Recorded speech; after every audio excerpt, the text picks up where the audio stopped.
नमस्कार साथियों, जय हिंद। कैसे हैं आप सभी लोग? उम्मीद है आप सभी लोग बहुत अच्छे होंगे।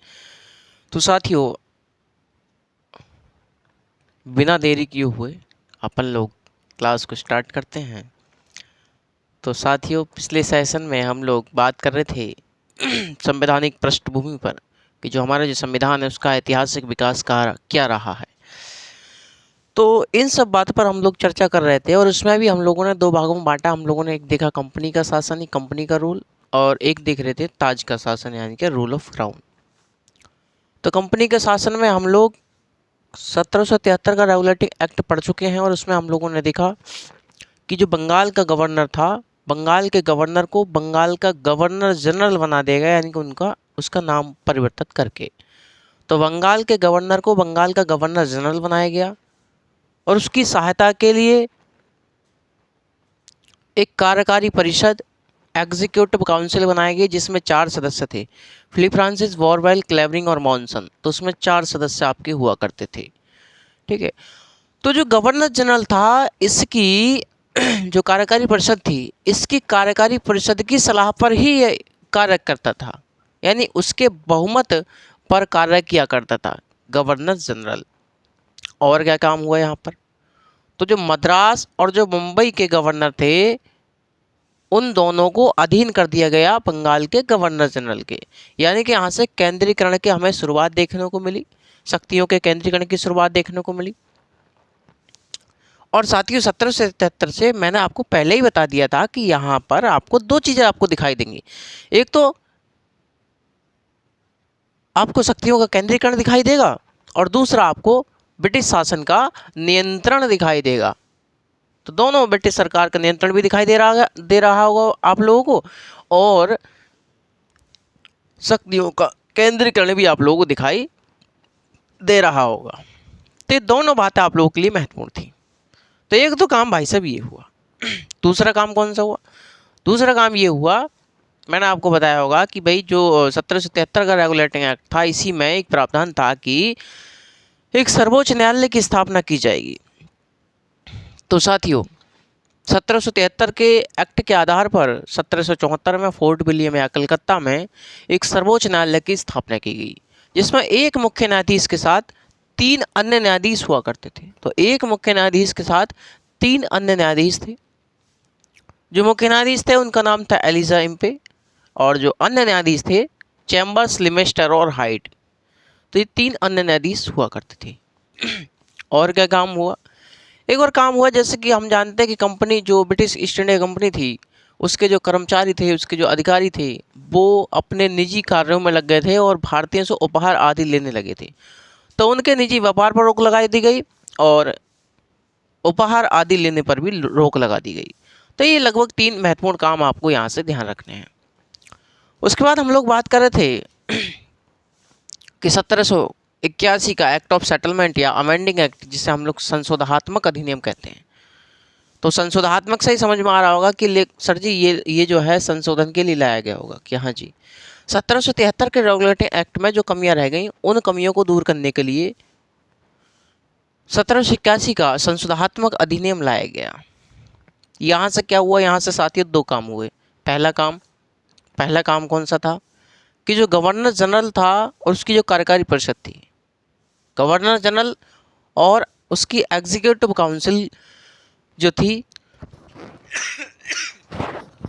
उसको सर्वोच्च न्यायालय की क्षेत्राधिकार से बाहर कर दिया गया। यानी कि सर्वोच्च न्यायालय गवर्नर जनरल और उसकी जो कार्यकारी परिषद है उसकी सुनवाई नहीं कर सकता, उसके क्षेत्राधिकार से उसे बाहर कर दिया गया। दूसरा काम कौन सा हुआ कि जो राजस्व संबंधी मामले होंगे उनको भी क्षेत्राधिकार से सुप्रीम कोर्ट के बाहर कर दिया गया। तो ये 2 महत्वपूर्ण काम आपको यहाँ से याद रखने हैं। ठीक है भैया। देखिए, मैं आपको बता दूं कि समस्याएं तो, ये जो पार्ट है पृष्ठभूमि संविधान की, संवैधानिक विकास, इसमें समस्याएं होती हैं क्योंकि एक्ट वगैरह होते हैं बहुत से, आप लोग रटते हैं। रटो मत, इन्हें समझो। यहाँ कहीं ना कहीं आप लोगों ने गवर्नर जनरल देखा, तो ऐसे मान लो जैसे राष्ट्रपति, उसकी जो कार्यकारी परिषद है एग्जीक्यूटिव काउंसिल, ऐसे मान लो COM काउंसिल ऑफ मिनिस्टर। तो यहाँ जो जड़ है, यही जड़ आप लोगों को विकसित रूप में अपने संविधान में देखने को मिलेगी। तो कहीं ना कहीं आप लोगों को थोड़ी समझ विकसित करनी पड़ेगी साथियों, लेकिन समस्या होती है, मैं मानता हूँ। अमूमन इस पार्ट के लिए लगभग जो सभी फैकल्टीज़ हैं लगभग बाद में पढ़ाते हैं लेकिन हम साथियों, हम ऐसा नहीं करते, हम कठिन चीज़ को पहले लेकर के चलते हैं। ठीक है, कोई कठिन नहीं है, कोई हार्ड नहीं है, सिर्फ समझ की बात है। आप लोगों के अंदर कंटेंट की भरमार होगी यदि आप लोग सही ढंग से समझने का प्रयास करेंगे। ठीक है, तो अब अगले की बात करते हैं। अगला आता है 1784 का पिट्स इंडिया एक्ट। 1784 का पिट्स इंडिया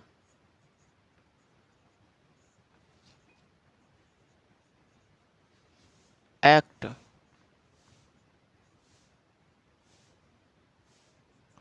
तो 1784 का पिट्स इंडिया एक्ट साथियों, हम जानते हैं कि जो ईस्ट इंडिया कंपनी थी, जो ईस्ट इंडिया कंपनी थी, जो ब्रिटिश ईस्ट इंडिया कंपनी कह लीजिए, तो जो ब्रिटिश ईस्ट इंडिया कंपनी है, अब यहाँ से हो क्या रहा ये समझिएगा साथियों। जो ब्रिटिश ईस्ट इंडिया कंपनी है उसके व्यापारिक कार्यों से, ध्यान सुनना, व्यापारिक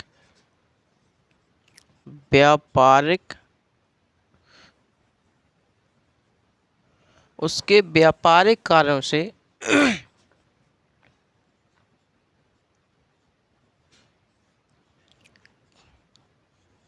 यानी कि साथ ही जो ट्रेड रिलेटेड जो फंक्शंस हैं,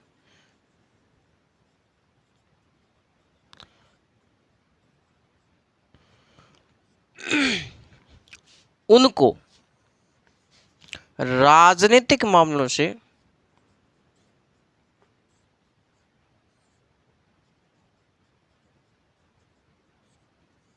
यानी कि पॉलिटिकल फंक्शंस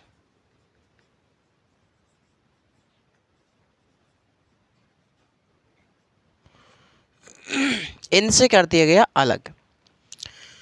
यानी कि ब्रिटिश ईस्ट इंडिया कंपनी के व्यापारिक कार्यों को राजनीतिक मामलों से अलग कर दिया गया। अब तक क्या होता था कि जो ब्रिटिश ईस्ट इंडिया कंपनी है और उसकी जो हायर जो एडमिनिस्ट्रेटिव यूनिट है, जो उच्चतम जो उसकी प्रशासनिक इकाई है, उच्च प्राथमिक इकाई है, प्रशासनिक इकाई, जिसे कहते हैं हम लोग क्या, COD, जैसे हम लोग कहते हैं COD।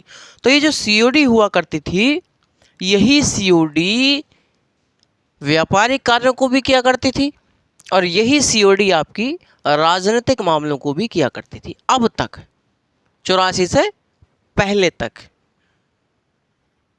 अब 84 में क्या हुआ कि जो व्यापारिक मामले हैं इन्हें तो करेगी भाई साहब COD। ठीक है, court of director,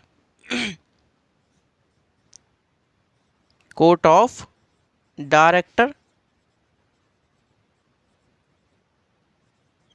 court of director.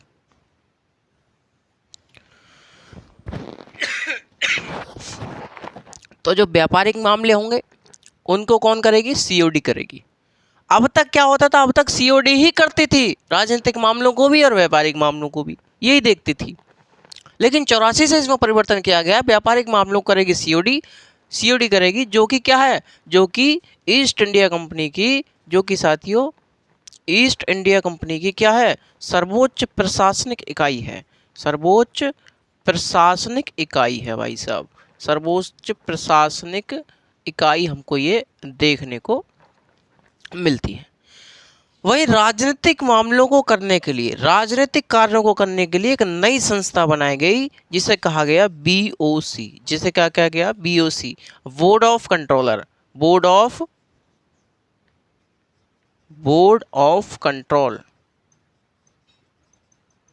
Board of control या नियंत्रक मंडल कह सकते हैं नियंत्रक मंडल, ठीक है, और इसको हम लोग निर्देशक मंडल कह सकते हैं, निर्देशक मंडल।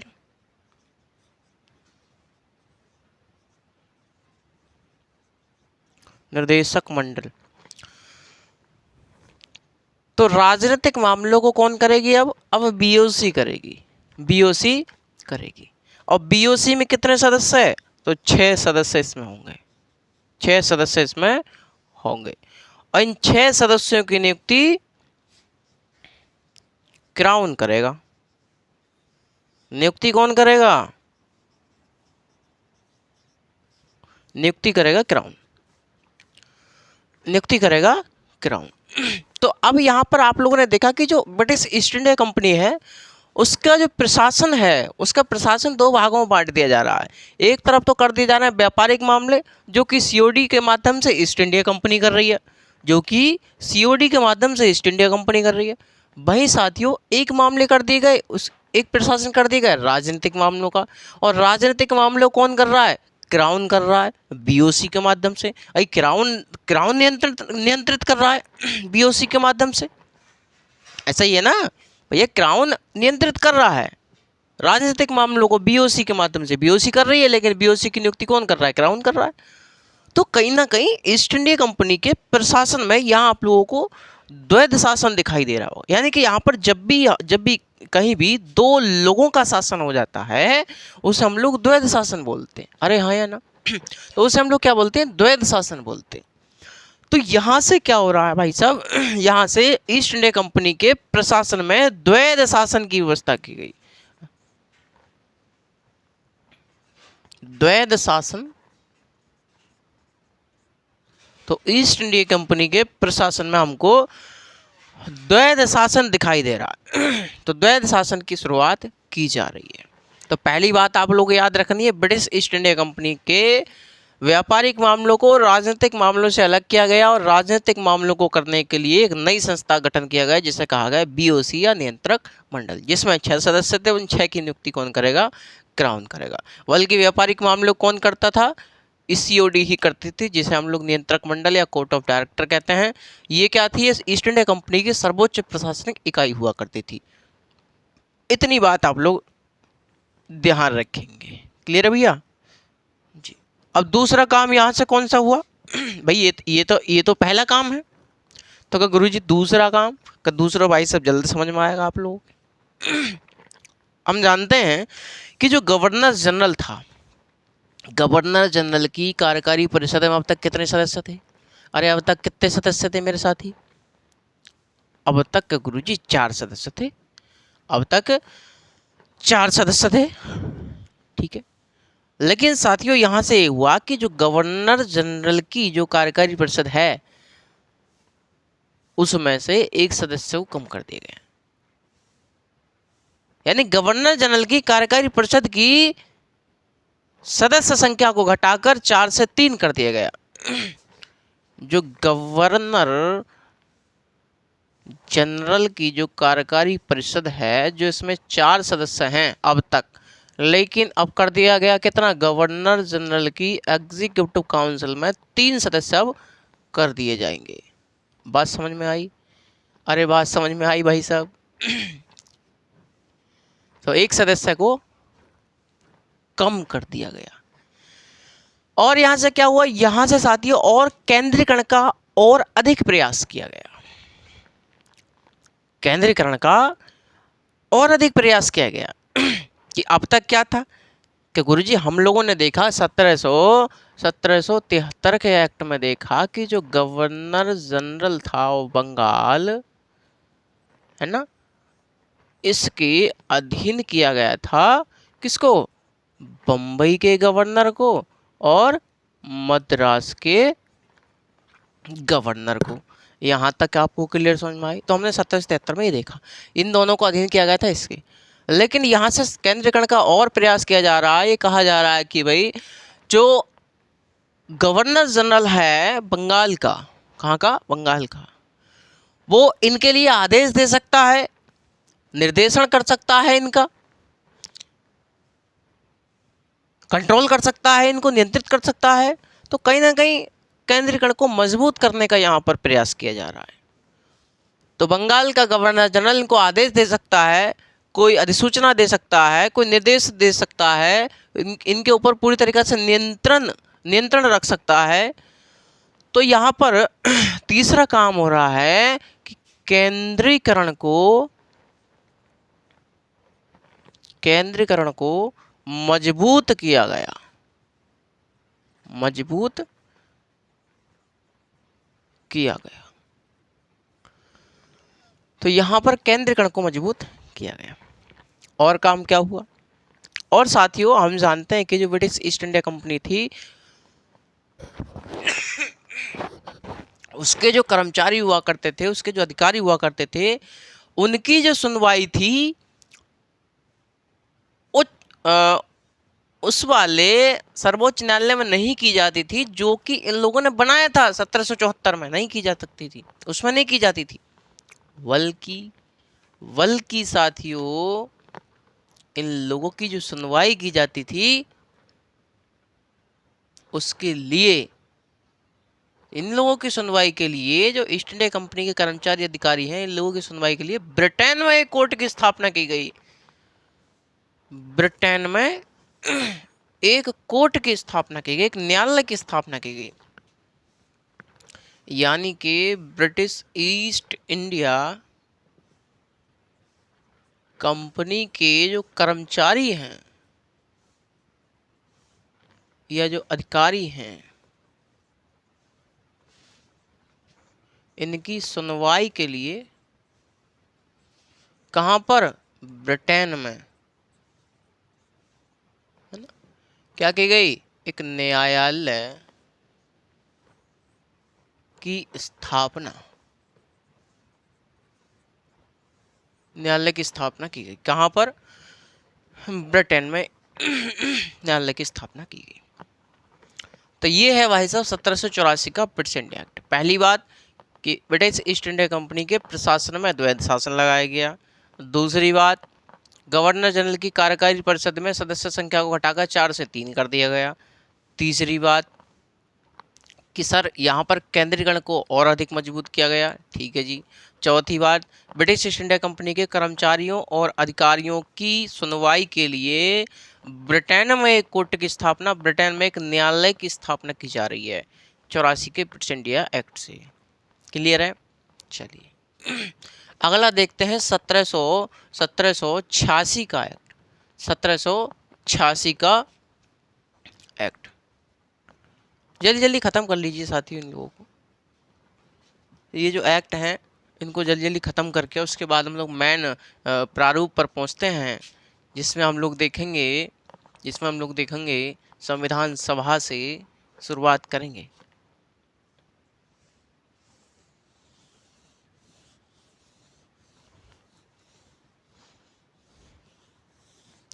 और संविधान सभा से संबंधित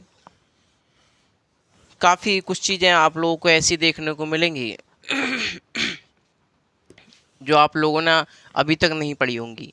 अभी तक मैं कह रहा हूँ साथियों, अभी तक नहीं पढ़ी होंगी।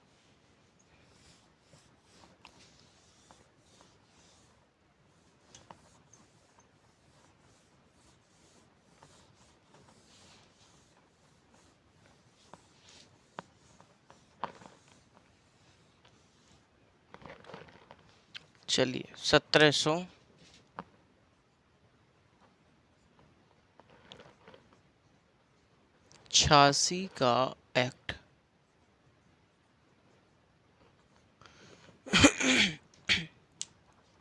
सत्रह सौ छियासी के में क्या किया गया? 1786 के बहुत महत्वपूर्ण परिवर्तन किया गया। अब तक क्या होता था साथियों? अब तक हम जानते हैं कि जो गवर्नर जनरल था उसकी जो कार्यकारी परिषद यानी एग्जीक्यूटिव काउंसिल जो थी उसमें कितने सदस्य? 3 सदस्य। ठीक है। ये गवर्नर जनरल अपनी कार्यकारी परिषद की सलाह या बहुमत पर ही कार्य करता था। आप ये भी जानते हैं, जानते नहीं जानते हैं? अरे जानते हैं भैया। किसके सर जी अब तक होता था कि जो एग्जीक्यूटिव काउंसिल है, जो कार्यकारी परिषद है, उसकी सलाह पर या उसके बहुमत पर ही गवर्नर जनरल कार्य करता। यानी कि साथियों देख लीजिए वर्तमान की स्थिति, अरे देख लीजिए ना, अरे मंत्री परिषद की सलाह पर ही तो राष्ट्रपति कार्य करते हैं। तो आप फिर कैसे कह रहे हैं सर जी हमें ये रटने पड़ेंगे? रटना नहीं पड़ेगा भाई, रटना नहीं पड़ेगा, बस समझिए। और कोई टीचर नहीं समझाता इन चीज़ों को, नहीं समझाता, बस फैक्ट आते हैं लेके बस रट के चले जाते हैं ऐसे बोल बाल के। ये कौन सी चीज़ कहाँ से निकल रही है ये भी तो पता होना चाहिए, जब भी तो आप, मैंने कहा आप लोगों के दिमाग में कंटेंट की भरमार होगी यदि आप लोग सही ढंग से समझेंगे तो अब यहाँ पर हो रहा है ये कि भैया जो गवर्नर जनरल अब तक अपनी कार्यकारी परिषद के बहुमत पर ही कार्य करता था, यानी कि जैसे वो कह देती थी वैसे ही उसको कार्य करना था। लेकिन यहाँ से गवर्नर जनरल को एक एक एक एक एक अधिकार दिया जा रहा है जिसे कहते हैं वीटो शक्ति। यानी गवर्नर जनरल आपातकालीन स्थिति में अपनी कार्यकारी परिषद के निर्णयों को निरस्त करके अपने फैसले लागू करने का अधिकार दिया जा रहा है, अपने फैसले लागू करने का अधिकार दिया जा रहा है। इट इज़ लाइक जैसे वीटो पावर, आज के हमारे राष्ट्रपति के पास वीटो पावर है? अरे हैं या ना है? कि बिल्कुल है सर जी, आर्टिकल 111 में है। 111 में वीटो पावर दी गई नहीं दी गई है?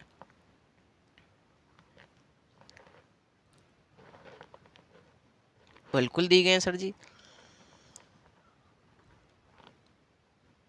तो ऐसे ही मान लीजिएगा कि गवर्नर जनरल को आपातकालीन स्थिति में अपनी कार्यकारी परिषद के निर्णयों को निरस्त करके क्या दिया जा रहा है उसको, लीजिए मैं लिख देता हूं, गवर्नर जनरल को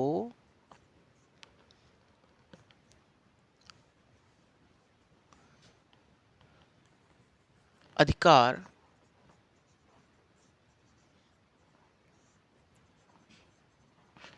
दिया गया कि वह आपातकालीन स्थिति में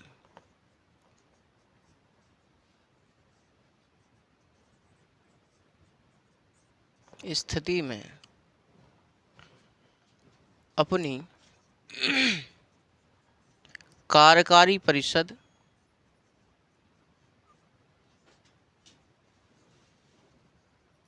यानी कि एग्जीक्यूटिव काउंसिल के निर्णयों को निरस्त करके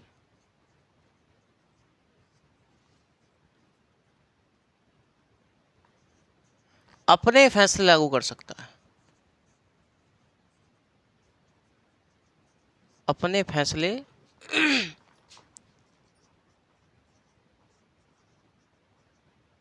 लागू कर सकता है।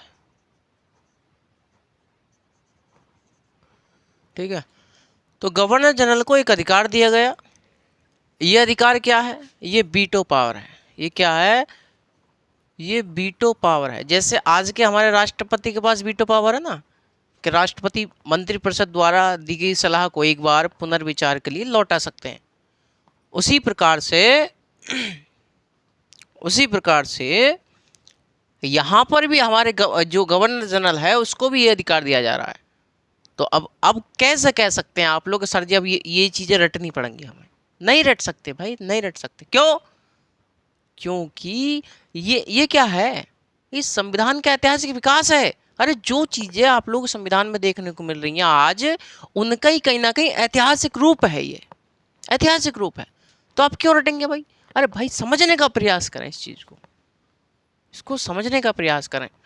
नहीं समझाता भैया, नहीं समझाता इन सब चीज़ों को, ही नहीं समझाता ना, बस आते हैं पीपीटी टाइप के लाते हैं स्मार्ट बोर्ड पे और करके खटर खटर चले जाते हैं। तो अब मैं वो नहीं करना है, कंटेंट होना चाहिए दिमाग में, कंटेंट जिसे कहते हैं। भरमार होगी कंटेंट, सिर्फ आपको बनना है तो जीरो बनना है। क्या बनना है मेरे साथी? जीरो बनना है। गुरुवर जीरो बन के बैठे रहेंगे और आप अपना ज्ञान देते रहिए और हम लेते रहेंगे। क्यों जी? तो यही सब कुछ होना चाहिए एक विद्यार्थी और एक शिक्षक के मध्य।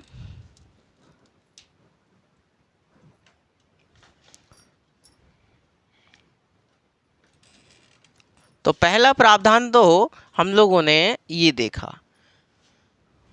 दूसरा प्रावधान यहां पर देखने को मिलेगा कि जो गवर्नर जनरल था, जो गवर्नर जनरल था उसको मुख्य सेनापति की शक्तियां प्रदान की गई। कि जो गवर्नर जनरल है, गवर्नर जनरल को मुख्य सेनापति की शक्तियां प्रदान की जा रही हैं। गवर्नर जनरल को मुख्य सेनापति की शक्ति प्रदान की जा रही है। आज हमारे राष्ट्रपति नहीं होते हैं तीनों सेनाओं के प्रमुख?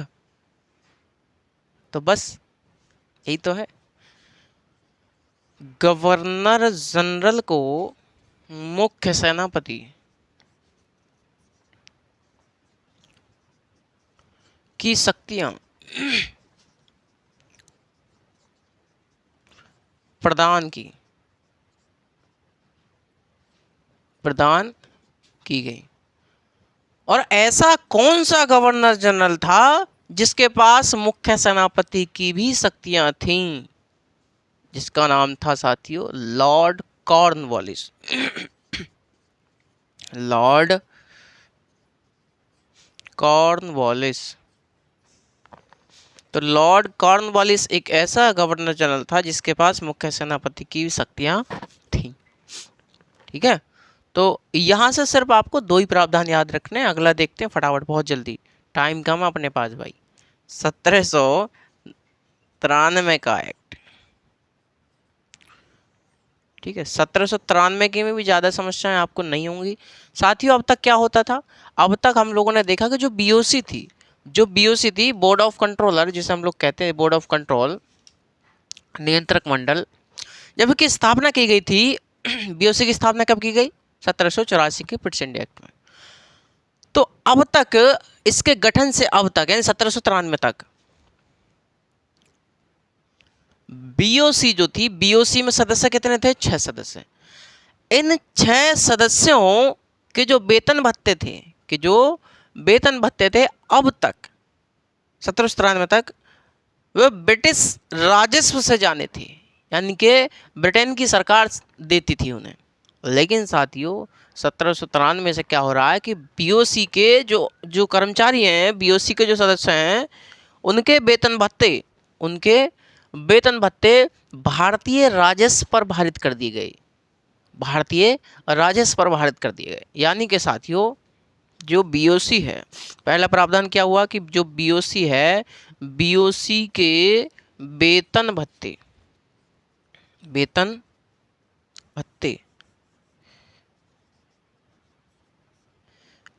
भारतीय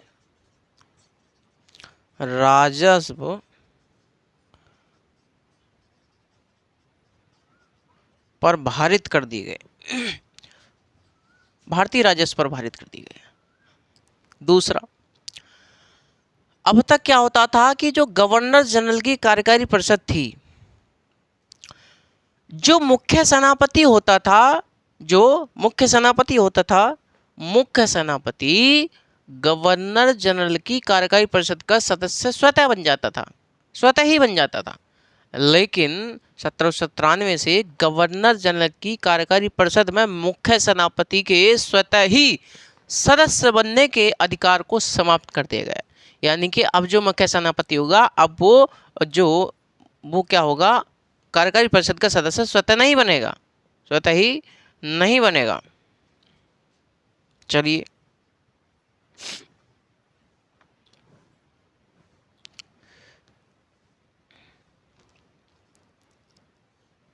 तो गवर्नर जनरल की जो कार्यकारी परिषद में मुख्य सेनापति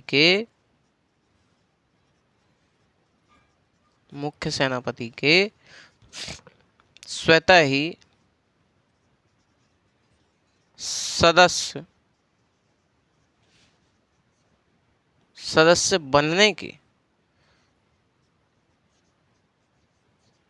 बनने के अधिकार को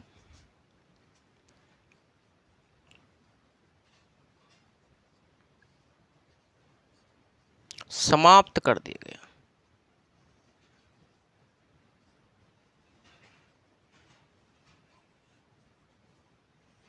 समाप्त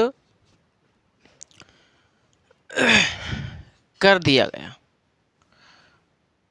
समाप्त कर दिया गया। और कौन सा काम हुआ कि साथियों, जो हम जानते हैं 1774 में सर्वोच्च न्यायालय की स्थापना की गई, जिसमें एक मुख्य न्यायाधीश के साथ 3 अन्य और न्यायाधीश थे। यहाँ तक तो पता है आपको? अरे याद है, मैंने कहा कि कोई बात नहीं है भैया, याद नहीं कर, मतलब आपको रटनी नहीं पड़ेगी, कोई बात आप लोग को रटनी नहीं पड़ेगी, आप लोग सिर्फ समझिए। तो वो जो सर्वोच्च न्यायालय था 1774 में बनाया गया था कलकत्ता या फोर्ट विलियम में, उसको क्या क्या दिया जा रहा है? उसको सर्वोच्च न्यायालय को सभी कानूनों को, सभी विनियमों को व्याख्या करने का अधिकार दिया गया, उनकी व्याख्या करने का अधिकार दिया गया। यानी कि जो सर्वोच्च न्यायालय है वो सभी कानूनों, विनियमों, इन सब की क्या कर सकता है? इन सब की व्याख्या कर सकता है। जो सुप्रीम कोर्ट है, जो सर्वोच्च न्यायालय है, वह कानूनों, विनियमों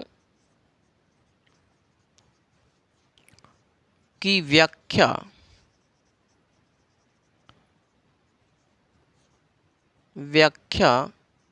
का अधिकार,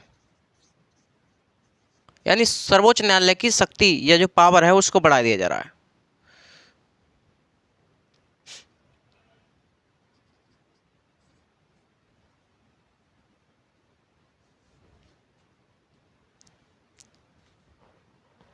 तो सर्वोच्च न्यायालय की जो शक्तियां हैं उनको बढ़ा दिया गया। वह कानूनों, विनियमों सबकी क्या कर सकता है? व्याख्या कर सकता है। यहां तक आपको बात समझ में आई क्या नहीं आई? कि भैया आई या बात समझ में ना आई?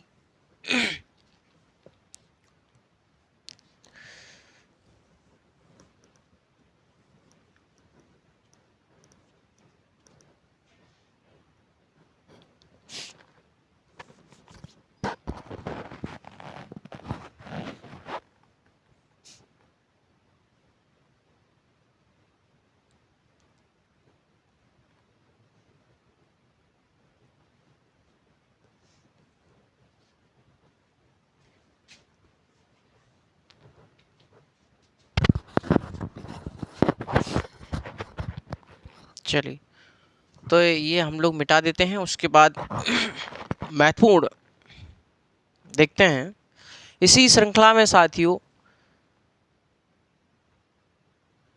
अगला जो चार्टर एक्ट आएगा 1813 का चार्टर एक्ट, बड़ा इंपॉर्टेंट। 1813, 1833 और 1853, यहाँ से क्वेश्चन बार बार पूछे जाते हैं।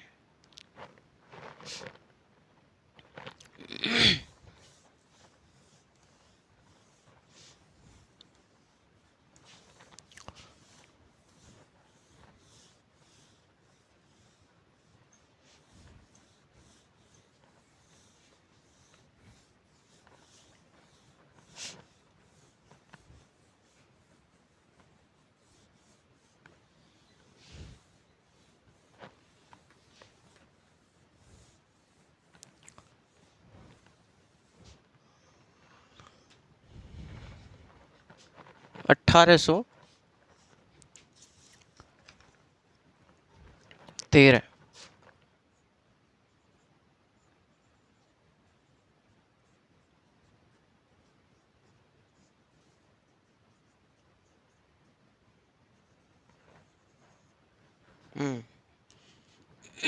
तो चलिए साथी, 1813 का चार्टर, ये साथी ये वही फेज चल रहा है 1813 के आसपास, ये वही फेज चल रहा है। इस समय इंग्लैंड में औद्योगिकरण की शुरुआत की जा रही है।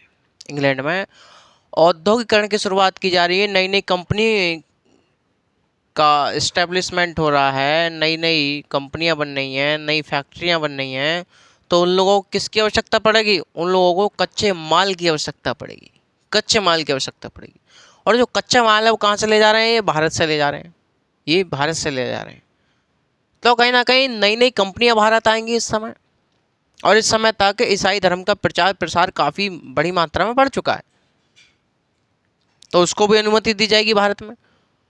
और नई कंपनियां भी भारत में आएंगी। नई कंपनियां भारत में कब आएंगी? जब ब्रिटिश ईस्ट इंडिया कंपनी के जो व्यापारिक एकाधिकार है उसको समाप्त किया जाएगा, उसको समाप्त किया जाएगा, तभी तो अन्य कंपनियां भारत में व्यापार के लिए आएंगी। यहाँ से कच्चा माल लेकर के जाएंगी, वहां पर बनाएंगे कोई भी आइटम, उसके बाद भारत में बेच देंगे आएगा, उन्हें मार्केट की आवश्यकता है। तो कहीं ना कहीं यहाँ पर साथियों आप लोगों को ब्रिटिश ईस्ट इंडिया कंपनी के व्यापारिक एकाधिकार को समाप्त होते हुए आप लोग देखेंगे। ईसाई धर्म के प्रचार प्रसार की आप लोग बात देखेंगे यहाँ पर। और यहाँ पर अन्य जो यूरोपीय कंपनियां हैं उनको भी भारत में अनुमति दी जाएगी कि आप भी व्यापार व्यवसाय कर लीजिए। समझे? भारत में आइए, बसिए, व्यापार कीजिए, कोई दिक्कत नहीं है। तो ये सब बातें आप लोगों को देखने मिलेंगी। तो पहला प्रावधान क्या आपको, आप लोग क्या देखेंगे इसमें कि सर जी पहली बात तो यह है कि ईसाई धर्म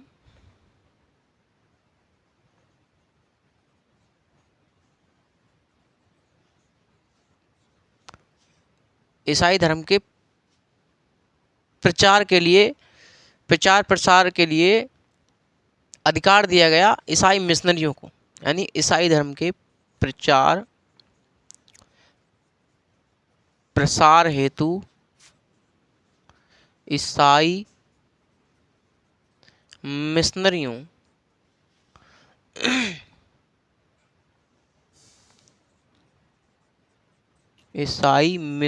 को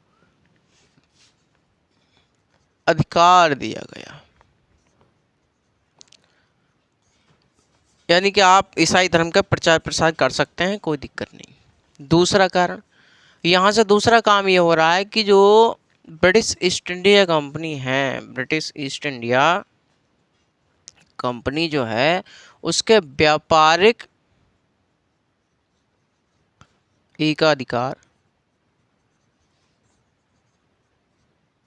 यानी ट्रेड जो मोनोपोली है उसकी व्यापारिक एकाधिकार को यहाँ से समाप्त किया जा रहा है।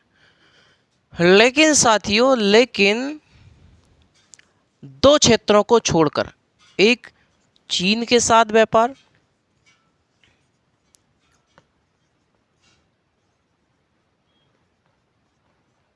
चीन के साथ व्यापार और चाय का व्यापार, चाय का व्यापार, ये दोनों क्षेत्रों पर, इन दोनों क्षेत्रों पर ब्रिटिश ईस्ट इंडिया कंपनी का ही अभी एकाधिकार रहने दिया गया अगले 20 वर्षों तक। कितने वर्षों तक? अगले 20 वर्ष तक। यानी कि साथियों ब्रिटिश ईस्ट इंडिया कंपनी के व्यापारिक एकाधिकार को समाप्त तो किया गया, लेकिन दो क्षेत्रों को छोड़कर, चीन के साथ व्यापार और चाय के व्यापार, यानी चीन के साथ व्यापार और चाय का व्यापार अभी ईस्ट इंडिया कंपनी ही करेगी अगले 20 ईयर, अगले 20 वर्षों तक। समझ रहे हैं? यानी अभी इन दो क्षेत्रों पर इसका एकाधिकार है अगले 20 वर्ष। 20 वर्ष 1813 से 1833 में आ जाएंगे। तो कहीं ना कहीं 1833 में व्यापारिक एकाधिकार पूर्णतः समाप्त हो जाएगा। एक सवाल बनता है, ईस्ट इंडिया कंपनी के व्यापारिक एकाधिकार को कब समाप्त किया गया? पूछ आपसे कब समाप्त किया गया, तो 1813। पूछे पूर्णतः कब समाप्त किया गया, पूर्णतः कब समाप्त किया गया फाइनली, तो कब? 1833 में जा करके। दो बातें याद रखी हैं आप लोगों ने। तीसरी बात आप लोग याद रखनी है कि यहाँ पर भारतीयों की शिक्षा पर, यह कई बार क्वेश्चन पूछा गया, भारतीयों की शिक्षा पर,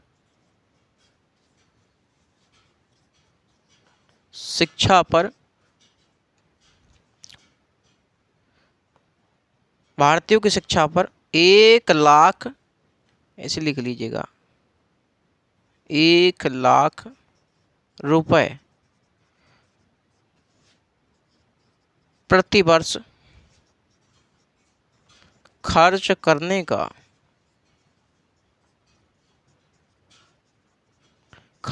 का प्रावधान आया। यानी भारतीयों की शिक्षा पर 1 लाख रुपए प्रतिवर्ष खर्च किया जाएगा, इसमें ये प्रावधान आया। और मैंने क्या बताया है कि जब व्यापारिक एकाधिकार समाप्त हो रहा है तो कहीं ना कहीं अन्य यूरोपीय कंपनियां आएंगी। अरे अन्य यूरोपीय कंपनी आएंगी तो इनसे कहा गया आप यूरोपीय कंपनियां क्या आप आइए, व्यापार बसिए, रहिए, यहाँ पर व्यापार व्यवसाय कीजिए। लेकिन साथियों, लाइसेंस लेने के बाद, लाइसेंस लीजिए पहले, उसके बाद आप व्यापार व्यवसाय कर सकते हैं। यहाँ पर साथियों लाइसेंसी व्यवस्था की शुरुआत की गई। लाइसेंसी व्यवस्था की शुरुआत, लाइसेंसी व्यवस्था की शुरुआत यहां पर की जा रही है ना। समझ रहे हैं आप मेरी बात? तो अन्य यूरोपीय कंपनियां भी भारत में व्यापार कर सकती हैं, लेकिन लाइसेंस लेने के बाद। यानी कि जो अन्य यूरोपीय कंपनी भारत में अब क्या कर सकती हैं? भारत में व्यापार व्यवसाय कर सकती हैं, कर सकती है। तो इतने प्रावधान हमने 1813 से देखे। 1 2 3 4 इम्पोर्टेंट है भाई, ये इम्पोर्टेंट है, ये इम्पोर्टेंट है, ये इम्पोर्टेंट है। यानी कि शुरू के तीनों इम्पोर्टेंट हैं शुरुआत के, और तीनों से ही क्वेश्चन पूछे जा चुके हैं, कई बार एग्जाम में क्वेश्चन पूछे गए हैं। ठीक है, याद रखेंगे भाई। फैक्चुअल है थोड़ा सा। उसके बाद हम लोग देखें 1833 का चार्टर। 1833 का चार्टर एक्ट, ये भी काफ़ी इम्पोर्टेंट है, ये भी काफ़ी इम्पोर्टेंट है। ये 20-20 साल पे कानून आ रहे हैं साथी, 20-20 साल पे चार्टर आ रहे हैं इंग्लैंड से। एक 1813 का चार्टर आ गया, उसके बाद 1833 का आएगा, उसके बाद 1853 का आएगा। यानी कि तीनों 20-20 साल बाद चार्टर आएगा, और तीनों श्रृंखला से आए।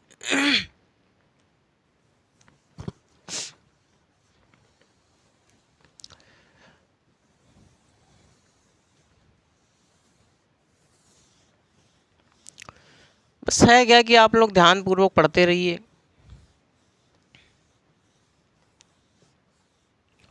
जानकारी तो साथियों आप लोगों को ऐसी दे दूंगा मैं, आप आने दीजिए जरा। मौलिक अधिकार, डीपीएसपी, राष्ट्रपति, संसद, सर्वोच्च न्यायालय, हाईकोर्ट, ये रे पंचायती राज, ये आने तो दीजिए।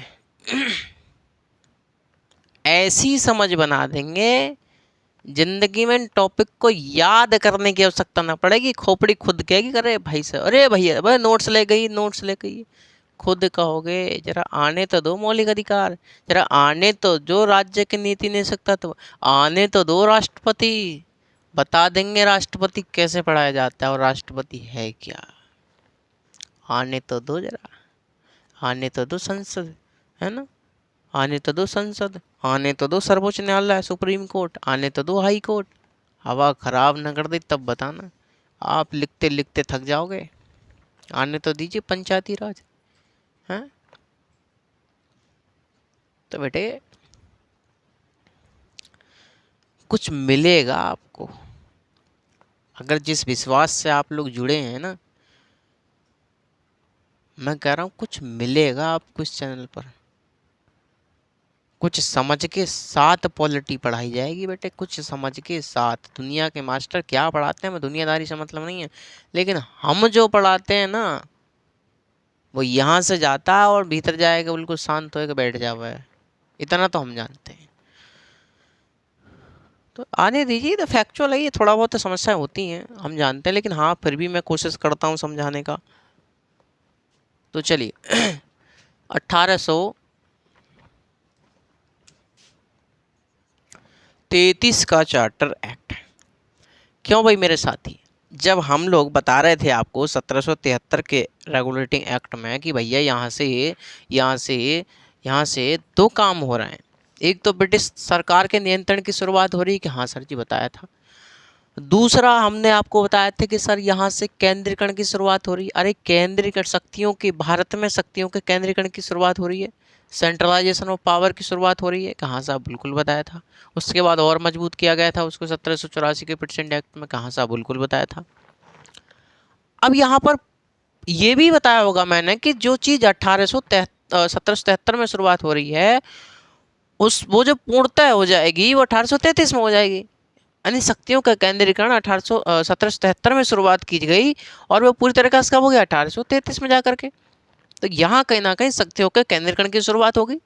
अरे हाँ या ना सर जी, बिल्कुल होगी, या पूरी तरीके से शक्तियों का केंद्रीकरण यहाँ पर हो जाएगा। ठीक है,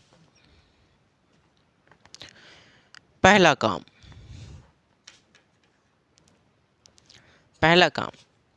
हम जानते हैं कि अब तक क्या था, गवर्नर जनरल था। कहाँ का, बंगाल का। जो बंगाल का जो गवर्नर जनरल और उसकी जो कार्यकारी परिषद थी, ठीक है, थी क्या गुरुजी, बिल्कुल थी। अरे हाँ या ना, यहाँ से क्या हुआ कि जो गवर्नर जनरल है उसको, जो बंगाल का गवर्नर जनरल था उसका पदनाम परिवर्तित किया गया और उसे भारत का गवर्नर जनरल बना दिया गया। उसे कहाँ का, उसे भारत का गवर्नर जनरल बना दिया गया। यानी कि बंगाल के गवर्नर जनरल का पदनाम परिवर्तित करके उसे भारत का गवर्नर जनरल बना दिया गया। इतनी बात याद करेंगे तो उसे भारत का गवर्नर जनरल बना दिया गया। और क्या किया गया, तो यहाँ कहीं ना कहीं केंद्रीकरण किया जा रहा है। जो पहले बंगाल का था वो पूरे भारत का गवर्नर जनरल होगा ना, पूरे भारत का गवर्नर जनरल होगा। और जो बम्बई प्रेसिडेंसी है इसके जो गवर्नर थे और जो मद्रास प्रेसिडेंसी इसके जो गवर्नर थे, अब तक क्या होता था, ये दोनों अधीन थे इसके और ये अपने अपनी प्रेसिडेंसी के लिए कानून बना सकते थे। लेकिन यहाँ से बम्बई के गवर्नर और मद्रास के गवर्नर, इन दोनों गवर्नरों की साथियों कानून बनाने की शक्ति समाप्त कर दी गई। कानून बनाने की शक्ति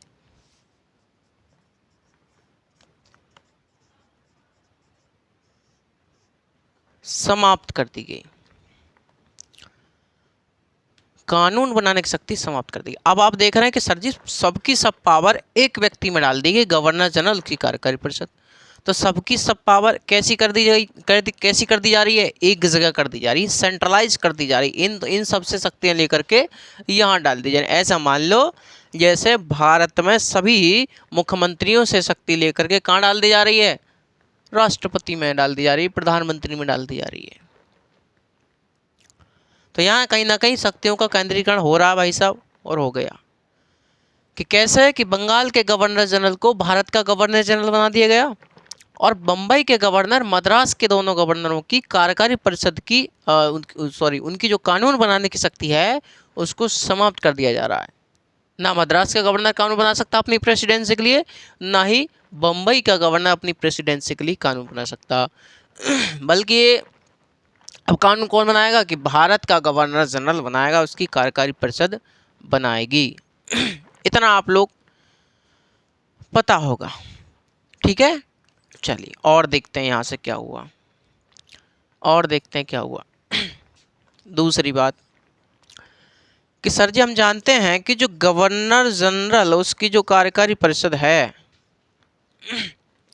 अब तक इसमें कितने सदस्य हैं, अब तक इसमें 3 सदस्य हैं। इसमें 3 सदस्य। ठीक है, यहां से हो रहा है ये कि गवर्नर जनरल की कार्यकारी परिषद में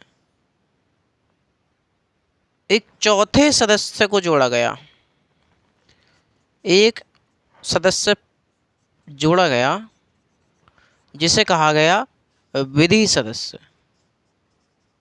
विधि सदस्य यानी लॉ मेंबर उसे कहा गया। और ये था कौन? ये था मैकाले, ये मैकाले था। दूसरी बात मैंने आपको बताया कि गवर्नर जनरल की कार्यकारी परिषद में अब तक 3 सदस्य हुआ करते थे, उसकी कार्यकारी परिषद में चौथे सदस्य को जोड़ा गया जिसका नाम था क्या? विधि सदस्य, जो था कौन? मैकाले था। कौन था? मैकाले। तो चौथे सदस्य विधि सदस्य के रूप में जोड़ा गया जो कि मैकाले था।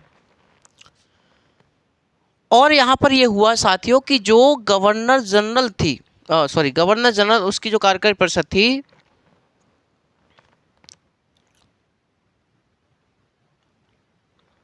उसकी सहायता के लिए,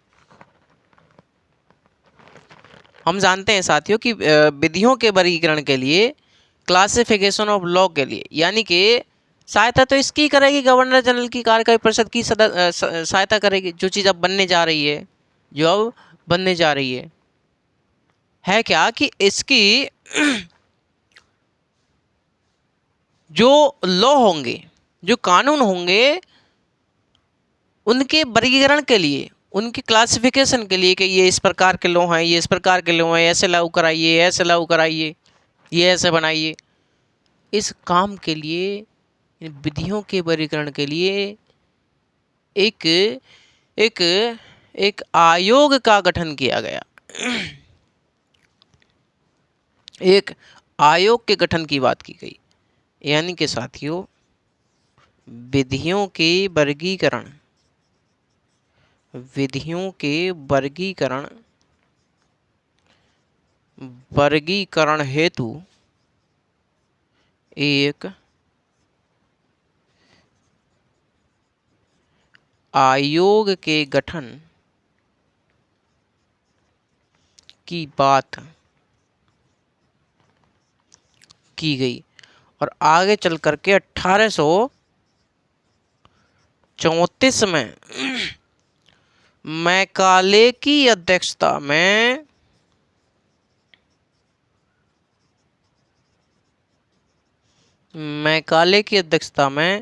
एक विधि आयोग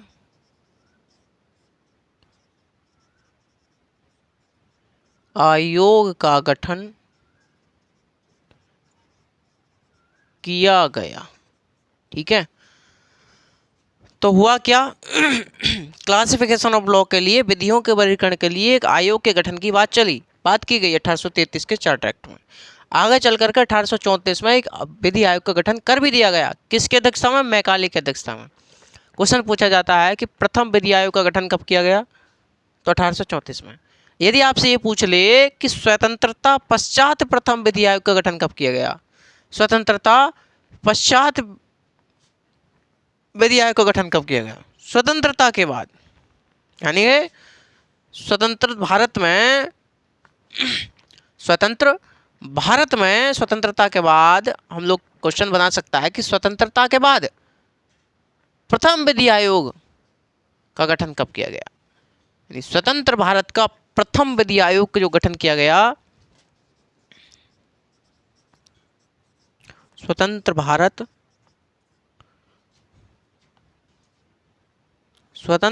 में 1955 में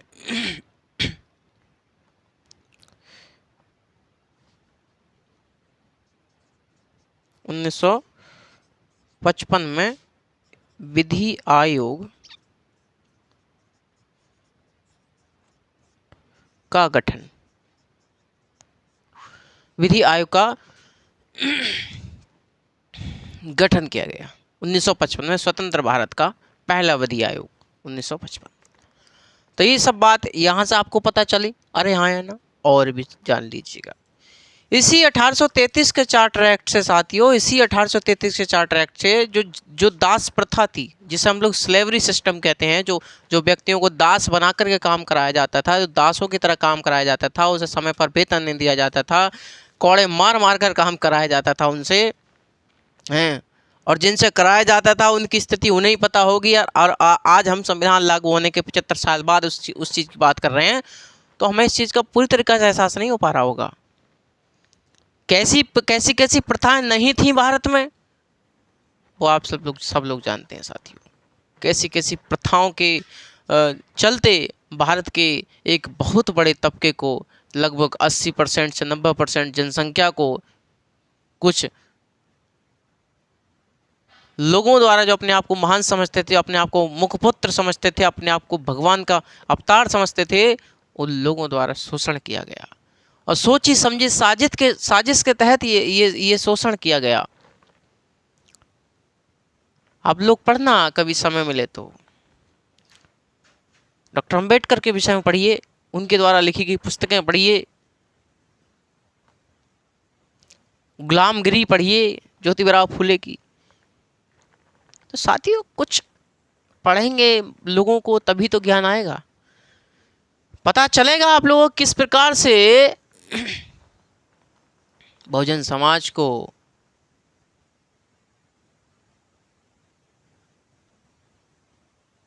जीने तक का अधिकार नहीं था। पशु तालाब से पानी पी सकता, लेकिन हम तालाब से पानी नहीं सकते। इसका मतलब हमारी जो जीवन था साथियों, हमारा जो जीवन था वो पशुओं से बदतर था, पशुओं से भी बुरी हालत थी हमारी।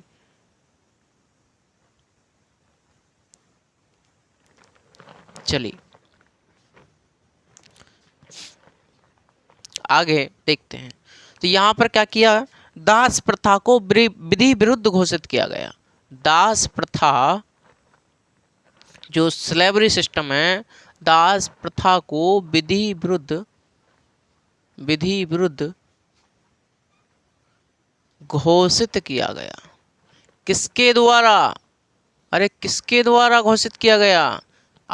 आप लोग जानेंगे कि साथियों 1833 की चार्टर एक्ट में पहला ही प्रावधान बताया कि गवर्नर, जो बंगाल का गवर्नर जनरल था, उसका पद नाम परिवर्तित करके भारत का गवर्नर जनरल बना दिया।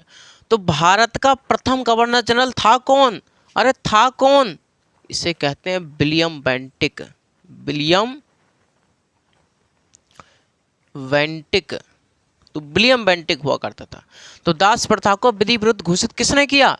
तो विलियम बेंटिक ने किया। विलियम बेंटिक द्वारा ही इसको समाप्त किया गया भाई साहब। समझ में आ रही है बात?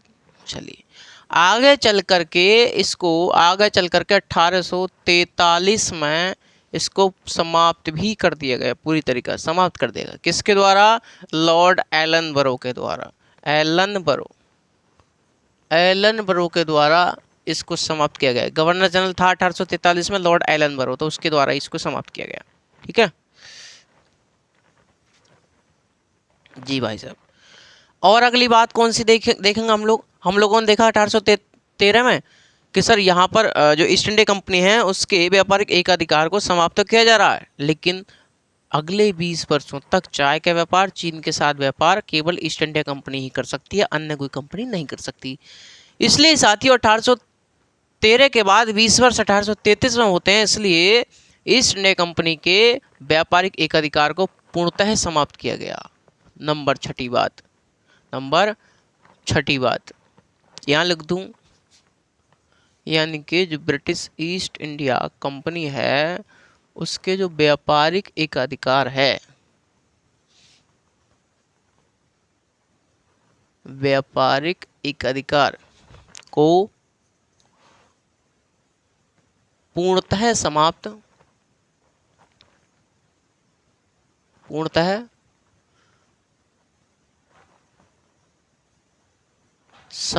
कर दिया गया। पूर्णतः समाप्त कर दिया गया। पूर्णतः यहां पर समाप्त कर दिया गया। बात क्लियर है? और साथियों यहाँ पर 1813 में मैंने आपको बताया कि भाई जो अन्य यूरोपीय कंपनियां भी भारत में आएंगी, बसेंगी, काम करेंगी, व्यापार व्यवसाय करेंगी, लेकिन उनको लाइसेंसी व्यवस्था की आवश्यकता थी। जब हमने आपसे कहा कि जब ईस्ट इंडिया कंपनी के व्यापारिक एक अधिकार को पूर्णतः समाप्त कर दिया जा रहा है तो अब लाइसेंस लेने की आवश्यकता है ही नहीं दूसरी कंपनियों को, इसलिए वो भी आएंगी, व्यापार व्यवसाय कीजिए आराम से, कोई दिक्कत वाली बात नहीं है। तो यहाँ पर लाइसेंसी व्यवस्था को भी समाप्त कर दिया जाएगा। यहाँ पर क्या किया गया कि सर जी नंबर 7 जो लाइसेंसी व्यवस्था है, लाइसेंसी व्यवस्था को समाप्त किया गया। लाइसेंसी व्यवस्था को भी समाप्त कर दिया गया। इतनी बात आपको याद है? चलिए एक बात और याद कर लीजिए भाई साहब कि इसी 1833 के चार्टर एक्ट में एक प्रावधान और आया कि जो नौकरियां होंगी, जो सिविल सेवाएं होंगी, जो कंपनी के पद होंगे, कंपनी में नौकरी पाने के लिए, सिविल सेवा में जाने के लिए खुली प्रतियोगिता कराई जाए, यानी पेपर कराया जाए, खुली प्रतियोगिता करवाई जाए। उसमें सब लोग क्या करें? भागीदारी करें, सब लोग भागीदारी करें, ये प्रावधान था।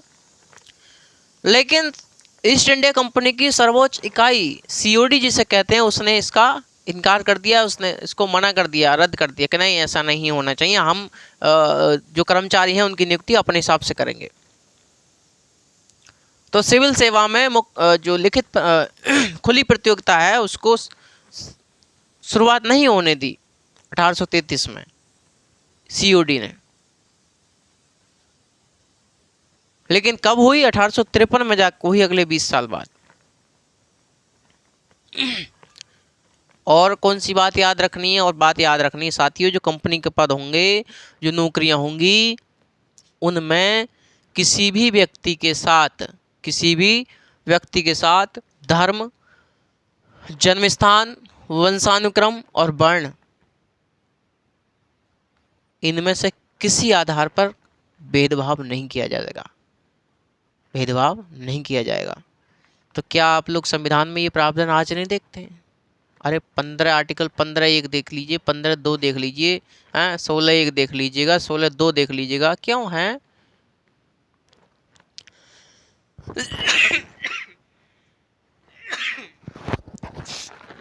क्योंकि साथियों हम लोग क्या देख रहे हैं? हिस्टोरिकल डेवलपमेंट देख रहे हैं।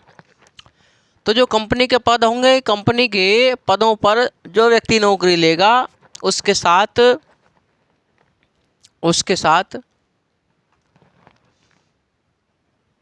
धर्म, जन्मस्थान, वंशानुक्रम और वर्ण, इन आधारों पर भेदभाव नहीं किया जा सकता किसी भी व्यक्ति के साथ। एक बार क्वेश्चन पूछा था साथियों, एक बार क्वेश्चन पूछा था, भारतीयों के लिए अपने देश के प्रशासन में कुछ हिस्सा लेना संभव बनाया गया, कुछ हिस्सा लेना संभव बनाया गया, और जिसमें निम्नलिखित आधार दे रखे थे, इनके आधार पर भेदभाव नहीं किया जाएगा। वो क्वेश्चन पूछा था, एक्ट का नाम दे रखा था 1833 का चार्टर एक्ट उसमें था। ये क्वेश्चन इंपॉर्टेंट हो सकता है, पूछ ले। तो प्रथम बार की बात चल रही है। तो कंपनी के पदों पर नियुक्ति के लिए जो व्यक्ति जाएगा कंपनी के पदों में नौकरी करने के लिए, उसके साथ इन आधार पर भेदभाव नहीं किया जा सकता, ये भी इसमें प्रावधान था। यानी कि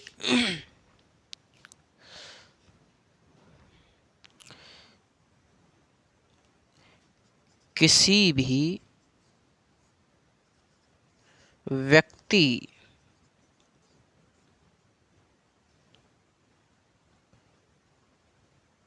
के साथ कंपनी में नौकरी करने हेतु, करने हेतु धर्म, जन्म स्थान, वंशानुक्रम, वंशानुक्रम, वर्ण के आधार पर, के आधार पर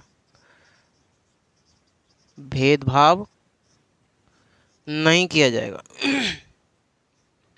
और ये बात कहता है 1833 का चार्टर एक्ट की धारा 87 कहती है, धारा 87, 1833 के चार्टर एक्ट की धारा 87 के अनुसार धर्म, जन्म स्थान, वंशानुक्रम, वर्ण के आधार पर किसी व्यक्ति के साथ कोई भेदभाव नहीं किया जाएगा। ये बात कहती है 1833 के चार्टर एक्ट की धारा 87। बात समझ में आ रही है यहाँ तक?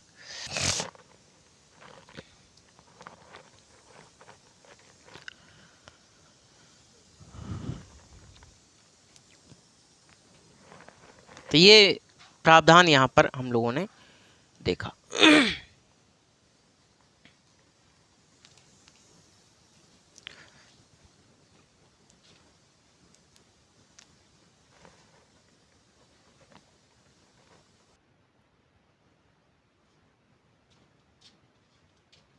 चलिए भाई,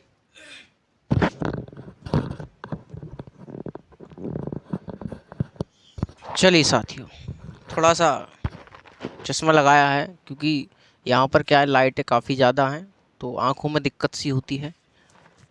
ज़रूर इसे समस्या को दूर किया जाएगा क्योंकि साथियों समस्याएं होती हैं शरीर में तो दिक्कत होती है बहुत ज़्यादा। और लाइटें इतनी होती हैं, आज तो फिर भी कम है क्योंकि टेक्निकल इशू है, फिर भी जब आँखों में रोशनी डायरेक्ट लगती है, इसकी तरंगें हैं वो डायरेक्ट लगती हैं, दिक्कत होती है, खुलने में दिक्कत होती है आँखों को, इसलिए मैं थोड़ा चश्मा लगा रहा हूँ। आप लोग जो है इसे ज़्यादा ये मत लीजिए कि साहब गुरुजी एटीट्यूड दिखा रहे हैं, ना भैया, एटीट्यूड दिखाना जो है हमारे बस की बात ना है। एटीट्यूड हम किस बात का दिखाएं, हम पर है क्या जो है वो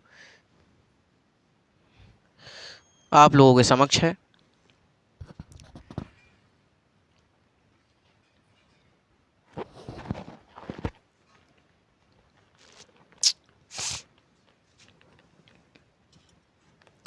तो ये था साथियों हमारा 1833 का चार्टर एक्ट, ठीक है।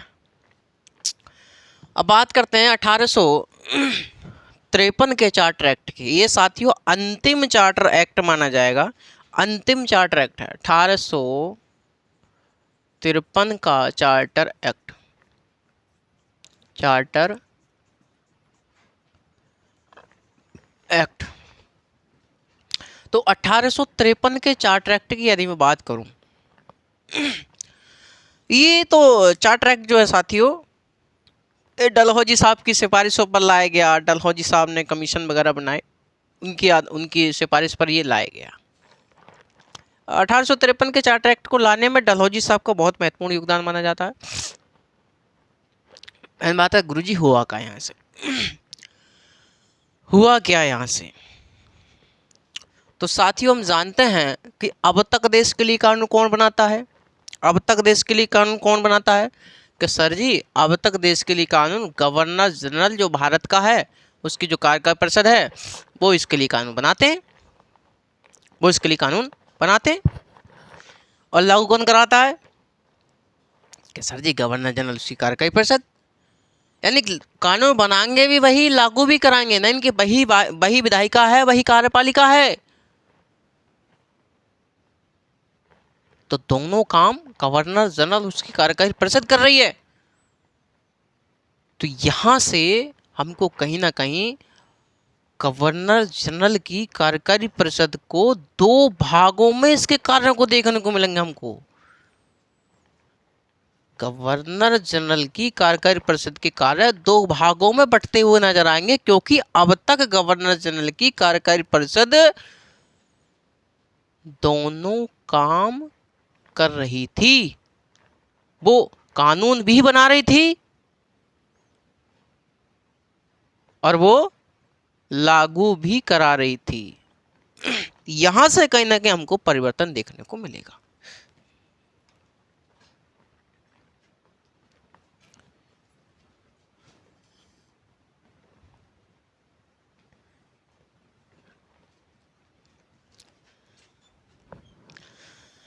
तो चलिए, तो क्या सर जी, गवर्नर जनरल उसकी जो कार्यकारी परिषद है, ठीक है, इतना तो आप लोग सभी जानते हैं कि है तो गुरुजी है ही है, ठीक है साहब। गवर्नर जनरल की कार्यकारी परिषद के कार्यों को दो भागों में बांटा गया, ठीक है। कहा गया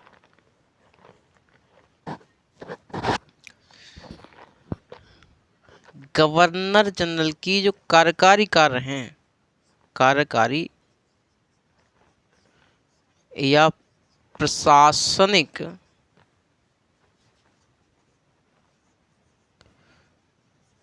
कार्य को, administrative functions, administrative functions, administrative functions को विधायी कार्यों से, विधायी कार्यों यानी कि लेजिस्लेटिव फंक्शंस से अलग किया गया। यानी साथियों, जो कार्यकारी काम है, जो प्रशासनिक कार्य हैं, जो एडमिनिस्ट्रेटिव फंक्शंस हैं, उनको विधायी कार्यों से अलग किया गया, उनको विधायी कार्यों से अलग किया गया। और विधायी कार्य करने के लिए एक नई संस्था बनाई गई जिसे कहा गया AILC, all India legislative council, all India legislative council, जिसे हम लोग हिंदी में क्या कहते हैं, अखिल भारतीय विधान परिषद कह सकते हैं। Akhil Bharatiya Vidhan Parishad, Akhil Bharatiya Vidhan Parishad, all India legislative council का गठन किया गया, जिसमें सदस्य कितने हैं, जिसमें जो विधायी कार्य करेंगे वो कितने सदस्य हैं, वो 6 सदस्य, 6 सदस्य हैं। इसमें कितने सदस्य हैं, तो 6 सदस्य हैं जो कि विधायी कार्य करेंगे। लेकिन साथियों, इसमें यदि टोटल सदस्यों की बात करी जाए तो टोटल संख्या कितनी है इसकी, टोटल संख्या है 12। टोटल संख्या कितनी है, 12। देखिए मान चलिएगा, ये है AILC, ये है अखिल भारतीय, ध्यान सुनते रहिएगा, अखिल भारतीय विधान परिषद, विधान परिषद, ठीक है साहब, बिल्कुल है गुरुजी, अखिल भारतीय विधान परिषद है, ठीक है। इसमें 6 सदस्य, इसमें सदस्य संख्या कितनी है, 12। टोटल संख्या कितनी, 12। 6 सदस्य तो वो हैं जो कौन है, जो विधि पार्षद हैं, विधि पार्षद। ये क्या बनाएंगे, एक कानून बनाएंगे। और साथियों, और कौन है फिर, गवर्नर जनरल प्लस उसकी एग्जीक्यूटिव काउंसिल है। ये कितने हैं, गवर्नर जनरल 1, 4 सदस्य वो 5, और एक मुख्य सेनापति 6, यानी 6 सदस्य इसके हो गए, फिर 6 सदस्य इसके, तो हुए ना हुए 12, यानी 12 सदस्य किसमें, अखिल भारतीय विधान परिषद में है। 6 सदस्य कानून बनाएंगे, 6 लागू कराएंगे, 6 लागू कराएंगे। ये ऐसा ही मान लीजिए जैसे वर्तमान में जो संसद है, वर्तमान में जो संसद है उसे ऐसे ही मान लीजिए, जैसे हम जानते हैं साथियों, विधायिका में से कार्यपालिका बनती है ना, विधायिका में से कार्यपालिका बनती है, यानी कि जो विधायिका है उसमें से कार्यपालिका बनती है हमारे यहाँ, उसमें से COM काउंसिल ऑफ मिनिस्टर बनती है विधायिका के निचले सदन लोकसभा से, और इसका कितना 15%। तो ये कहीं ना कहीं बीज है, ये फल है, ये फल है। शुरुआत यहाँ की जा रही है, परिणाम आपको यहाँ दिखाई देगा इसके रूप में। तो ये कहीं ना कहीं वैसे ही है जैसे वर्तमान समय में विधायिका में से कार्यपालिका बनती है। तो यहाँ कहीं ना कहीं अखिल भारतीय विधान परिषद में 12 सदस्य हैं, 6 सदस्य विधि पार्षद हैं और 6 सदस्य गवर्नर जनरल उसकी कार्यकारी परिषद के सदस्य हैं। ये कानून बनाएंगे, ये लागू कराएंगे। और साथ ही एक बात ध्यान रखिएगा, इनके द्वारा यानी 6 जो विधि पार्षद हैं, इनके द्वारा बनाया गया कोई कानून जब तक लागू नहीं होगा जब तक गवर्नर जनरल इस पर हस्ताक्षर ना करते। गवर्नर जनरल की अनुमति के पश्चात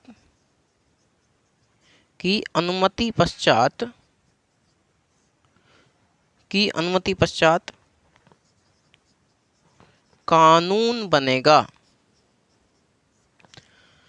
तो गवर्नर जनरल जब अनुमति दे देगा तो उसके पश्चात कानून बनेगा। ऐसे ही मान लीजिए कि जैसे राष्ट्रपति आज के समय में है, जब राष्ट्रपति किसी भी विधेयक पर अनुमति अपनी दे देता है तो वो कानून बन जाता है।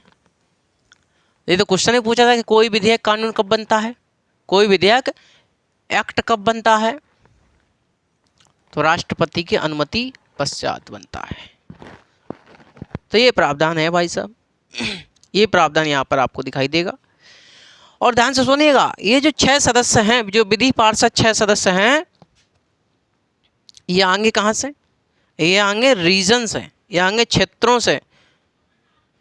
जैसे एक बम्बई से आएगा, मद्रास से आएगा, बंगाल से आएगा, आगरा से आएगा, आगरा। 2 सदस्य होंगे, एक होंगे मुख्य सेनापति, मुख्य न्यायाधीश, और एक होंगे कोई अन्य न्यायाधीश,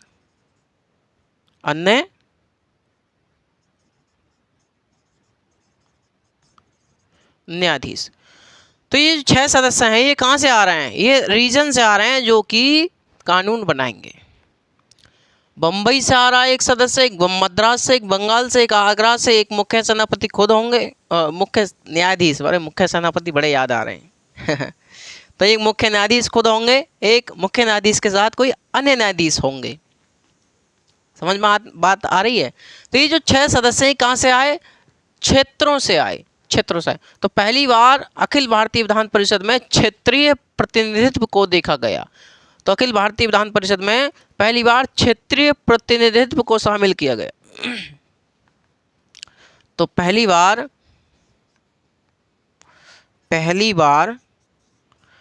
AILC में क्षेत्रीय प्रतिनिधित्व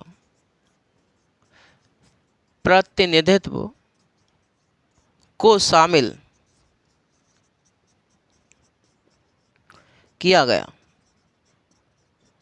तो क्षेत्रीय प्रतिनिधित्व को शामिल किया गया पहली बार। कहां पर? All India legislative council AILC में। ठीक है भाई, यहां तक क्लियर है?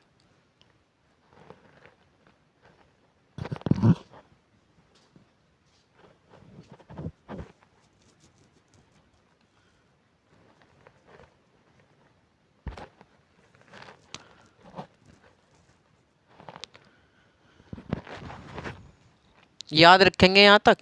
तो पहली बार क्षेत्रीय प्रतिनिधित्व को भी यहाँ पर शामिल किया गया। ये दूसरी बात थी इसकी। पहली बात ये देख ली हमने, ऑल इंडिया लेजिस्लेटिव काउंसिल गठन किया गया। ये क्वेश्चन पूछा जाता है कि अखिल भारतीय विधान परिषद गठन किस एक्ट के माध्यम से? 1853 के चार्टर एक्ट के माध्यम से किया गया। याद रखेंगे। चलिए, और बात साथियों, अब तक हम जानते हैं कि 1833 में आया था प्रावधान, खुली प्रतियोगिता की शुरुआत की जाए सिविल सेवाओं में, लेकिन साथ ही इस बात को सीओडी ने कतई इनकार कर दिया था कि नहीं भैया हम नियुक्ति अपने अनुसार करेंगे। लेकिन यहाँ पर सिविल सेवाओं में खुली प्रतियोगिता की शुरुआत की गई।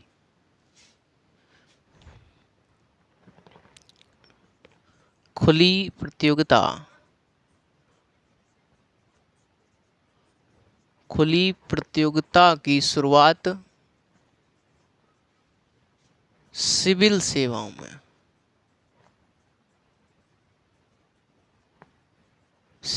में, यहां से की गई।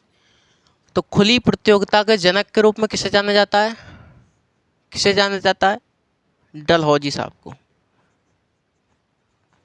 डलहौजी, लॉर्ड डलहौजी साहब को खुली प्रतियोगिता का जनक भी कहा जाता है, क्योंकि इन्हीं के शासनकाल में ये काम हुआ था।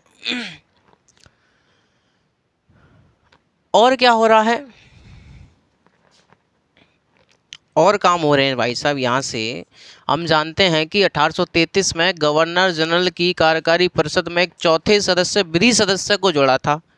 कहाँ साहब? गुरुजी बिल्कुल जोड़ा था, हमें तो वो बात ध्यान है, हम कैसे भूल जाएंगे, तुमने समझाई तो, है ना। चलिए क्लियर। तो जो चौथा सदस्य कार्यकारी परिषद में जोड़ा था उसको यहां से स्थायी सदस्य बना दिया जा रहा है। यानी गवर्नर जनरल की कार्यकारी परिषद में, एग्जीक्यूटिव काउंसिल में जो चौथा सदस्य था, जो कि विधि सदस्य था, विधि सदस्य जिसे हम लोग लॉ मेंबर कहते हैं, विधि सदस्य को गवर्नर जनरल उसकी कार्यकारी परिषद का स्थायी सदस्य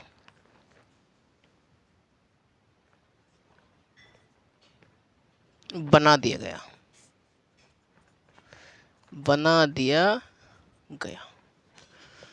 तो गवर्नर जनरल की कार्यकारी परिषद में जो चौथा सदस्य विधि सदस्य था उसको गवर्नर जनरल की कार्यकारी परिषद का स्थायी सदस्य बना दिया गया, स्थायी सदस्य बना दिया गया। और काम कौन सा किया गया? कहाँ साहब? गुरुजी और भी काम किए गए। जैसे हम जानते हैं कि 1833 के चार्टर एक्ट में जो हमने पहला ही प्रावधान देखा था कि बंगाल के गवर्नर जनरल को भारत का गवर्नर जनरल बना दिया गया था, यानी संपूर्ण भारत का। तो भैया बंगाल में तो सीट खाली रही ना फिर। अरे बंगाल में तो सीट खाली रह गई, फिर बंगाल में भी गवर्नर जनरल, गवर्नर होना चाहिए, फिर बंगाल में गवर्नर होना चाहिए।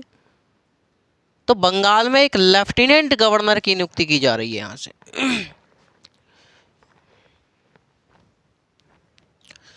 तो यहां पर बंगाल में एक लेफ्टिनेंट गवर्नर की नियुक्ति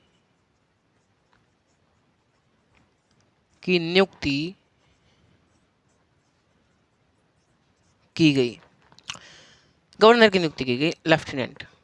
हम जानते हैं साथियों, एक और प्रावधान देख लें। हम जानते हैं अब तक क्या था, अब तक ईस्ट इंडिया कंपनी के व्यापारिक एकाधिकार को पूर्णतः समाप्त किया जा चुका है, बिल्कुल किया जा चुका है समाप्त। अब है उसके प्रशासन को समाप्त करने की, अब है उसको प्रशासन को समाप्त करने की बारी। तो ब्रिटिश संसद को इस एक्ट के माध्यम से, ब्रिटिश संसद को एक अधिकार दिया गया कि वह ईस्ट इंडिया कंपनी के शासन को कभी भी समाप्त कर सकती है, उसका जो प्रशासन है उसको कभी भी समाप्त कर सकती है। यानी यहाँ पर ब्रिटिश जो संसद है, ब्रिटिश संसद को अधिकार मिला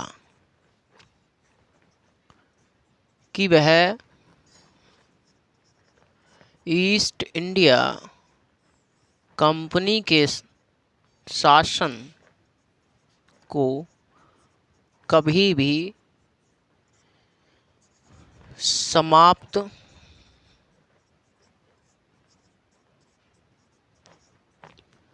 कर सकती है, कभी भी समाप्त कर सकती है,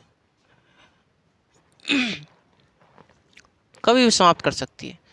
तो आगे चल करके आप देखेंगे कि जो बीओसी और जो सीओडी संस्था हैं 1858 के एक्ट से वो ख़त्म हो जाएंगे। उसके बाद 1874 में जाकर के ईस्ट इंडिया कंपनी को पूरी तरीक़ा से ही समाप्त कर दिया जाएगा, उड़ा दिया जाएगा इसके।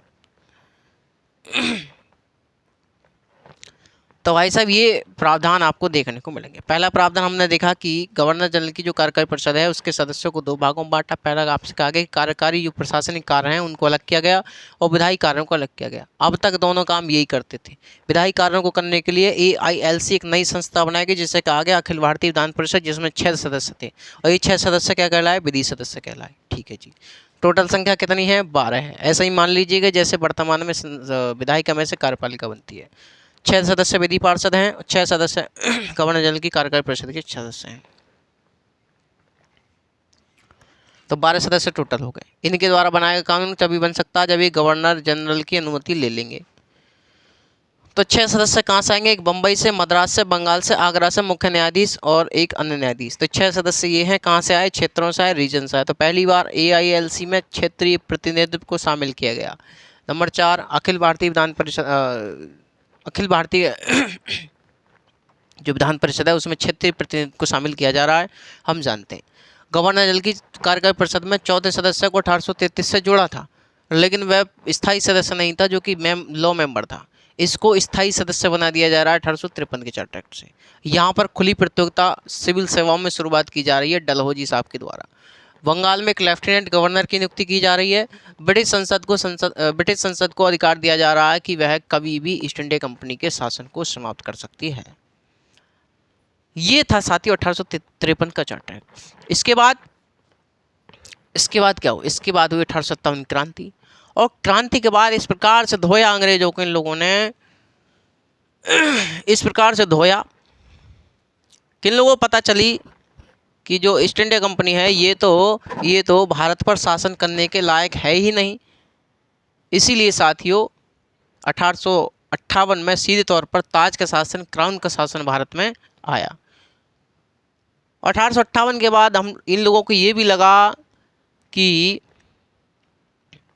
अब भारत पर शासन करने के लिए हमें अपनी मन की ज़रूरत नहीं है, बल्कि इन लोगों की भी साथ की आवश्यकता है। तो कहीं ना कहीं अंग्रेज़ों को ये लगा कि भारतीयों को भी कहीं ना कहीं शामिल किया जाना चाहिए प्रशासन में। इसलिए इसी क्रम में साथियों आगे चल कर के 3 परिषद अधिनियम आए। 1861 का परिषद अधिनियम, 1909 का परिषद अधिनियम, 1892 का परिषद अधिनियम। ये परिषद अधिनियम आए और इनका उद्देश्य था भारतीयों को भी प्रशासन में हिस्सेदारी देना, भारतीयों को भी शासन में भागीदारी देना। क्योंकि अब अपनी मर्जी से काम नहीं कर सकते, क्योंकि अब भारतीय भी जान चुके हैं कि ये लोग हमारे हितैषी नहीं हैं। इसलिए भारतीयों को भी साथ लेना जरूरी है, ये अंग्रेज जान चुके हैं साथियों। ठीक है भाई। तो मिलते हैं मेरे साथी आप लोगों से नेक्स्ट सेशन में। जब तक आप सभी लोग बेहतर ढंग से तैयारी कीजिए, जितना पढ़ाया है रिवीजन कीजिए बार बार। आप सभी लोग खुश रहिए, मस्त रहिए, ज़बरदस्त रहिए। नमस्कार, जय हिंद।